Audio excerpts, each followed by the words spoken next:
calling it an allergy is just an excuse. It's not good to be picky.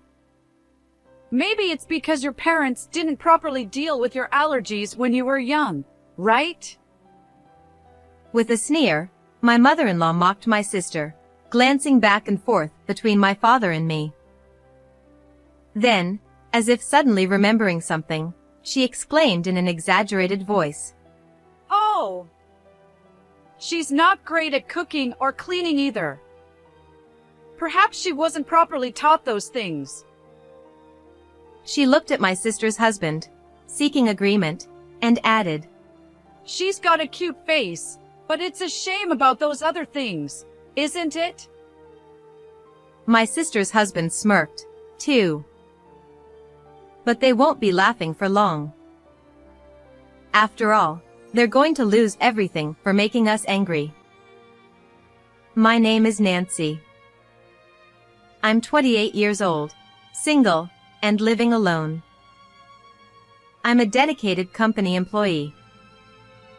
Given my age, I know it's time to start thinking about marriage, but I'm enjoying my work, and without anyone special in my life, it's something I've only vaguely considered for the distant future. It was during this time that I heard the news of my sister's marriage. My family consists of my father, who runs his own business in our hometown, my mother, a homemaker, and my sister Amy, who is 3 years younger than me. I might be biased, but my father doted on us, allowing us the freedom to pursue whatever we wanted. My mother, always smiling as she watched over my father and us, made our family feel like something out of a picture-perfect story. As for my sister Amy, she was an adorable and charming girl, the kind who could win over everyone around her, regardless of gender. There were times I thought it was unfair how cute she was, or that I envied her, but those thoughts would vanish whenever she came to me, calling, "Nancy! Nancy!" I've always found her irresistibly endearing. My father is the eldest of 5 siblings, most of whom live nearby, so our extended family is quite close. My mother also got along well with my aunts and uncles, so we often gathered for family events. Around that time, we were having one of those gatherings to celebrate the birth of a baby girl, born to my father's youngest sister, who had just had a late-in-life delivery.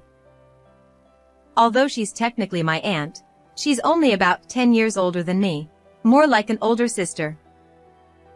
I was thrilled about my aunt's baby and excited to meet the newborn, so I returned home for the first time in a while. As I was catching up with my aunt and marveling at the tiny, newborn baby, realizing once again how incredible the birth of life is, I heard cheers coming from where my sister was. I glanced over to see my sister, slightly tipsy, her face flushed pink as she swayed while holding a glass of wine in both hands. She's drunk because she tried drinking something she's not used to. Sighing at the sight of my sister, who had likely overdone it in the spirit of celebration, I got up to help her. As I approached, my cousin noticed me, looked up in surprise, and began talking rapidly. "Nancy! Amy is getting married, isn't she?" What? I must have looked like a deer caught in the headlights at that moment. I'd heard she had a boyfriend, a civil servant, tall, handsome, the kind of guy who would pick her up after work. But marriage? I alternated my gaze between my cousin and my sister, who was giggling in her tipsy state. Amy, still laughing, said, "I haven't told you yet, Nancy!" My cousin, initially surprised, seemed to catch on to the fact that I wasn't satisfied with how casually the news had been dropped and quickly excused herself from the scene. After she left, I sat down on the cushion next to my sister, which still held some of my cousin's warmth. I took the glass that my sister was still holding onto and set it on the table. Then I cupped her cheeks with both hands, turning her to face me. "What's this all about?" Amy, realizing from my tone that I was not amused, finally apologized. I'm sorry.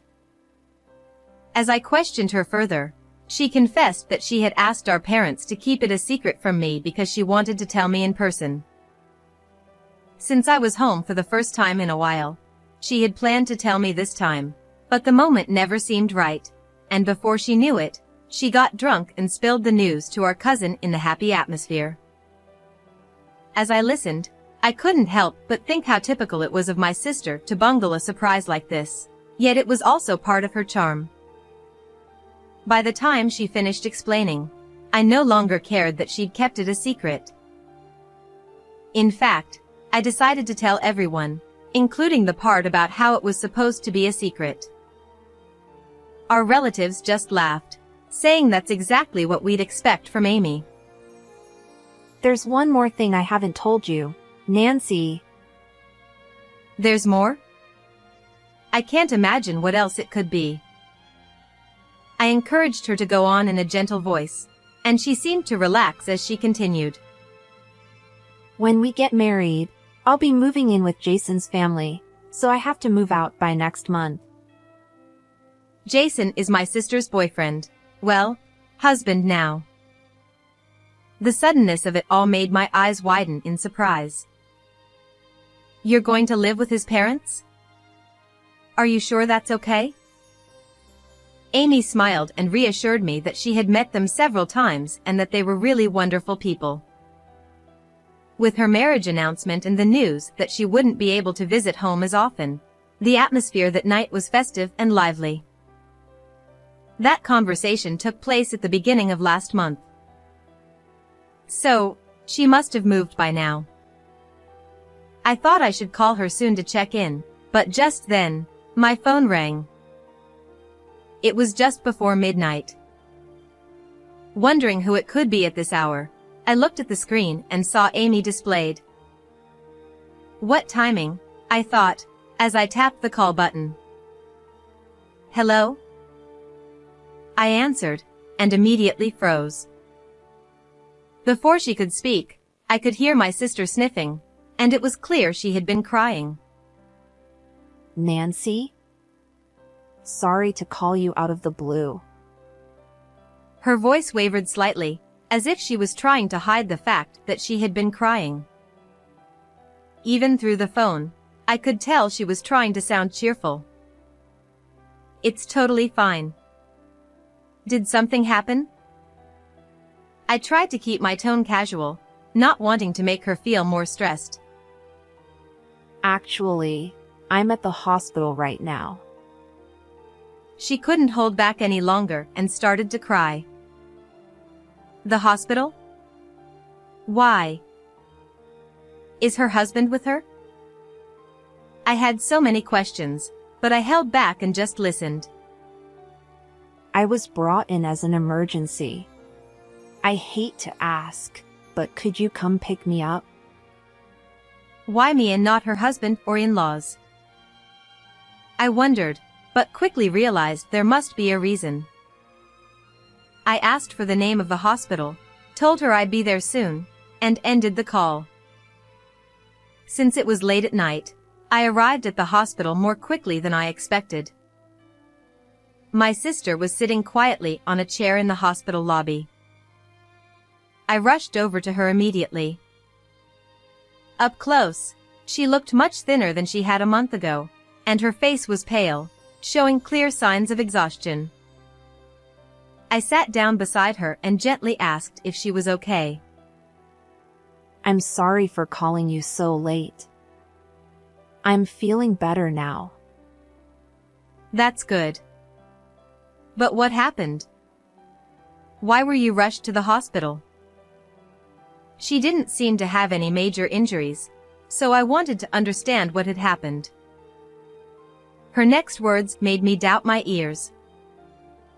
I ate peanuts. I blurted out. What? Without thinking. My sister has a peanut allergy. She's dealt with it all her life, and our family has always avoided having peanuts at our meals. Why? Did you accidentally eat some? No, my mother-in-law.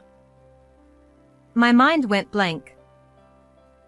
I couldn't believe that anyone, knowing about her allergy, would intentionally give her peanuts. I asked if she had told her mother-in-law about the allergy. My sister turned to me, her eyes brimming with tears, and said, Of course I told her. But she said I shouldn't be picky just because I claim to have an allergy. Amy continued, explaining that even when she looked to Jason for help, he just told her to eat the peanuts because they were delicious, completely dismissing her concerns. Feeling like she couldn't refuse without causing a scene, my sister tried eating a small amount, hoping it would be okay. But soon after, she started having difficulty breathing.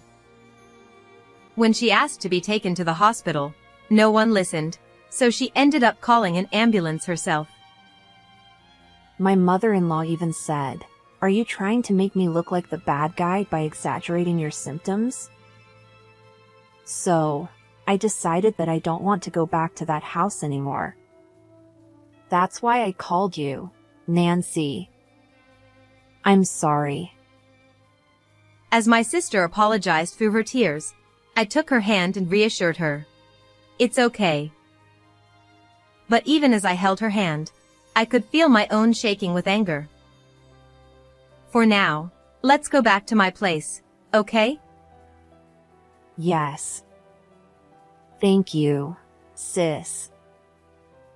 We headed back to my house together, and during the drive, I suggested that we talk to our dad about it tomorrow. Amy was worried about causing trouble for our parents, but I convinced her that keeping quiet about what had happened would only make them worry more. The next day, I called in sick to work and left the house with my sister, heading to our parents' home. When we rang the doorbell, our father answered, his face showing surprise when he saw Amy. He quickly sensed something was wrong from her distressed appearance and my serious expression, and he ushered us inside. After we explained everything that had happened, our father, who had been quietly listening, finally spoke. I see. Then he asked, Are you feeling better now? You should stay here and rest for the day. Amy nodded, and our father gave her a warm smile.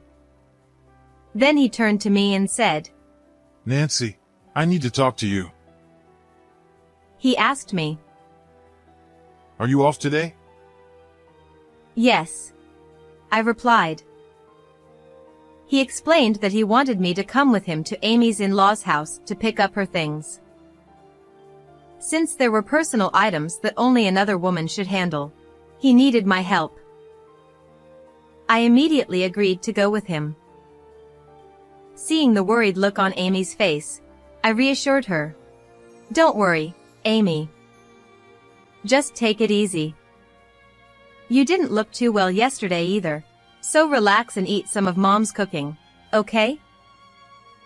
Amy nodded with a weak smile, and I reluctantly left her behind as I got into Dad's car and headed toward her in-laws' place. Although we didn't talk much during the drive, I could tell from my father's demeanor that he was quietly seething with anger. When we arrived at Jason's parents' house and rang the doorbell, Jason himself answered. Nancy. And Amy's father, too.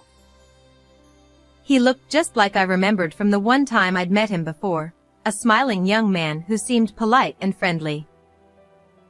It was hard to believe that this was the same person who had no understanding of allergies and wouldn't protect my sister when it mattered most. Hello. We're here about my sister. I began, but Jason cut me off before I could finish. Amy hasn't come home. Nancy, do you know where she is? The way he spoke made it seem like he was blaming us, as if to say, Your sister left without notice, and now we're the ones dealing with the consequences. I nearly snapped back, wanting to point out that if he were really concerned, he should have at least contacted our parents. But I swallowed my words and responded calmly instead. Amy is at our parents' house. After she was taken to the hospital yesterday, I picked her up and she stayed with me. Jason let out a loud laugh, almost as if he found the situation amusing. She called an ambulance over the peanuts? That's such an overreaction. It wasn't serious enough to warrant an emergency call. I felt a surge of anger and was about to respond when my father stepped in. Amy won't be returning here for a while, so we've come to collect her belongings. Jason's eyes widened in surprise. She's not coming back. As he moved closer to confront my father, a voice called out from deeper inside the house. Jason, what on earth are you making a fuss about? Jason's mother came hurriedly into the room. When she saw me and my father, her face briefly twisted into a look of disgust before she quickly forced a smile. Well, it is Amy's father and sister. I couldn't help but notice that fleeting expression, but we nodded our heads in response as she bowed to us. Mom, it seems Amy is holding a grudge about what happened yesterday and says she's not coming back. Jason spoke in a sickeningly sweet tone, as if trying to win his mother over with a poor-me attitude. Sensing that things might take a turn, I discreetly started recording the conversation on my phone, which I had already set to recording mode and hidden in my pocket. Are you talking about peanuts? Amy keeps making a big deal out of it, claiming she has an allergy, when it's really just a matter of picky eating. She continued, with the same plastered-on smile, saying she only wanted Amy to enjoy the delicious peanuts. It's not about picky eating. Amy has had a peanut allergy since childhood. Even food prepared with utensils that have touched peanuts can cause a reaction, so we've always been very careful. I fought to keep my anger in check as I explained, feeling on the verge of losing my composure. But Jason interrupted with a dismissive tone. Yeah, but you know. And continued. I used to be allergic to milk when I was little. My mom would gradually introduce it to me, mixing it into my food, and now I can drink milk just fine. He said this proudly, as if his mother had performed some miraculous feat, while she nodded along with a smug smile. Maybe Amy's peanut allergy is because her parents didn't handle it properly when she was young. She grinned slyly, glancing back and forth between me and my father, clearly enjoying the tension she was stirring up. Then, as if she had just remembered something, the mother-in-law exaggeratedly exclaimed, "Oh," and continued. Amy wasn't very good at cooking or cleaning either. Maybe she wasn't properly taught those things. She's got a pretty face, but it's such a shame she's lacking in other areas, don't you think? She directed this at Jason, who grinned back at her. Feeling like I was on the verge of exploding, I knew I had to get out of there. I'll be taking my sister's belongings now, I declared, asking Jason to show me where they were. Go right ahead. After all, Amy needs to work on overcoming her allergies and polishing her skills as a wife. She tossed out those parting words before disappearing back into the house. I hurriedly gathered my sister's things and left their home as quickly as I could. On the drive back, I was so furious that I could hardly think straight, but my father was even more upset. Usually a careful driver, he was now driving in an unusually aggressive manner, clearly seething with anger. When we returned home, Amy rushed to greet us, immediately sensing that something had happened based on our expressions. She repeatedly asked if we were okay. "What are you planning to do now, Amy?" Her face fell, and she looked down, as if the weight of the question had just hit her. To be honest, They didn't show any concern for you at all, I told her. She looked up at me, forcing a smile as she replied, I see. I guess I was hoping for too much. Things never go as smoothly as you'd like. As she said this, she stared off into the distance, her eyes glistening with unshed tears, as if she had expected this outcome all along. Based on my mother-in-law's tone, I started to wonder if this incident was just the tip of the iceberg and if there had been other problems before. They'd throw away the food I made, saying it was too salty, or spill drinks on places I had just cleaned. Although I had suspected something was wrong, hearing the awful details made my head spin. I always thought that, one day, we would come to understand each other. Seeing her exhausted smile, I could only imagine how much she had endured, and it pained me to think about it. But after what happened this time, I realized we'll never understand each other. That's why I'm going to get a divorce. Perhaps relieved that her last bit of hope had been shattered, my sister said this with a bright smile. My father, hearing this, nodded deeply. You've done well up until now. He spoke gently, as if reassuring her. Leave the rest to me. Hearing this, my sister and I looked at our father with wide eyes. He responded with a mischievous smile. I've got a plan. A few days later, he told us that he would be going to pick up my sister's furniture and asked us to come along. My sister and I rode with him to her in-laws' house. Dad, 3 people isn't enough to move all that furniture, right? Father laughed heartily. Don't worry about that. I've got everything arranged. Although I was curious about what he meant by arranged, I trusted that things would be fine since it was him saying so. As we neared the house, I began to dread the thought of seeing those two again, but then cars began filling the driveway at my sister's in-laws' place. It was a large driveway, typical of a countryside house, but it quickly filled up. My sister and I were shocked as people began pouring out of the cars, our relatives, all arriving one after another. Now we won't have any trouble moving the furniture. Watching my father greet the arriving relatives, I finally understood what he meant by arranged. Noticing the large number of cars and people, my sister's mother-in-law and Jason came rushing out of the house in a panic. Amy! What is the meaning of this? Showing up with so many people all of a sudden? They looked as though they were about to lash out at my sister, so I quickly stepped in front of her to protect her.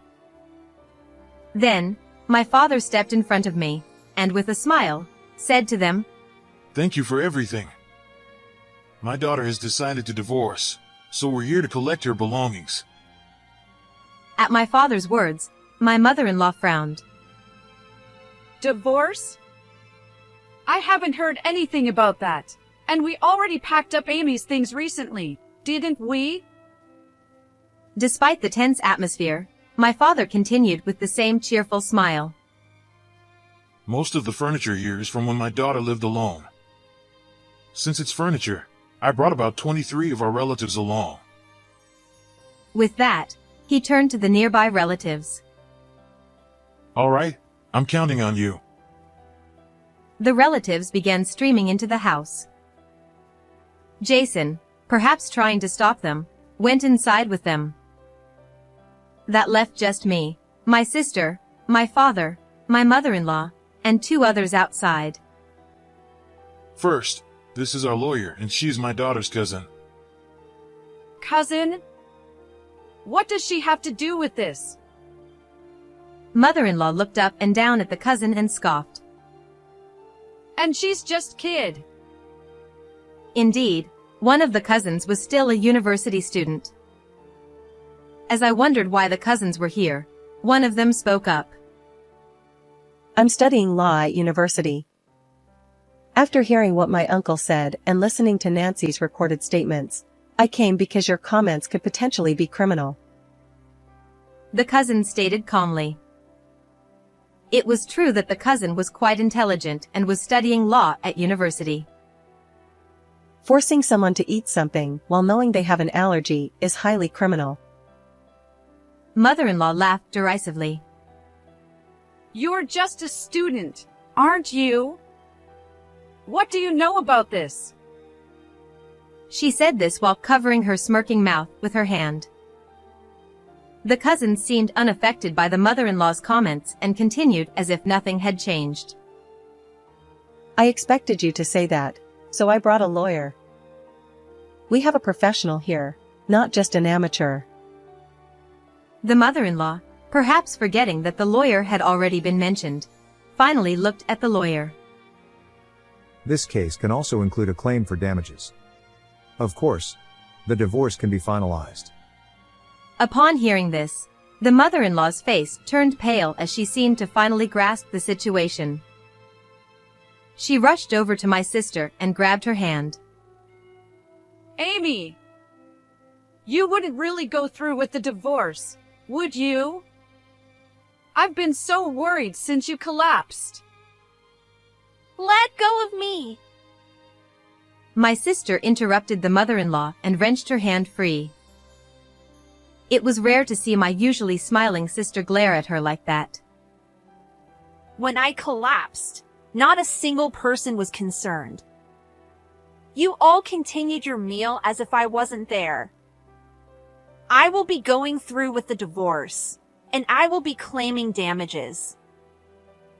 Just as my sister finished speaking, a scream from Jason came from inside the house. Mom! All the furniture is being stolen! Seeing Jason clinging to the mother-in-law, crying, my sister exclaimed, What?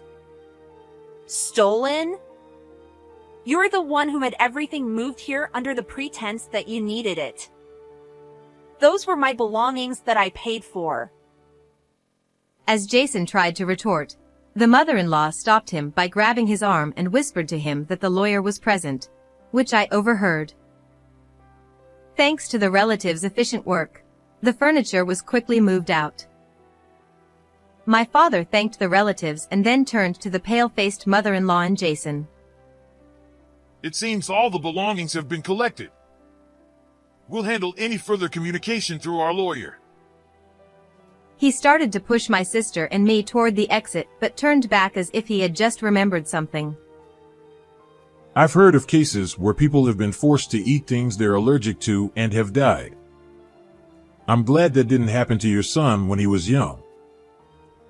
His smile was genuine, but his eyes were not. We all got into the car, and initially, everyone was silent, but my father soon broke the silence with laughter. Wow, the two had the best expressions. Seeing my father's genuine smile, which I hadn't seen in a long time, both my sister and I started to chuckle, which turned into full laughter. We all laughed heartily as we drove home. It was a rare moment of genuine joy. Afterward, the divorce was officially finalized. Since my sister's furniture had been removed, the house was left empty. The furniture originally in the house had been sold when my sister got married, as it was expected that her furniture would be used. Additionally, the money from the sale had been spent without my sister's knowledge, so there were no savings left. With the emergency transport and the arrival of the relatives, news of the divorce and the mistreatment spread quickly, leading the in-laws to move away as if fleeing. They were reportedly working tirelessly from morning till night to handle the alimony payments, moving expenses, and to replace the furniture. My sister's health has improved, and her previously thin body is gradually returning to its normal state. She and I are now living together in my home until she finds a new place. Although there are times when the noise of having my sister around reminds me of how much has changed, I appreciate having someone at home. I'm enjoying the days, laughing with my sister as we did in the past. How did you find this story? Don't forget to subscribe to the channel. See you in the next video.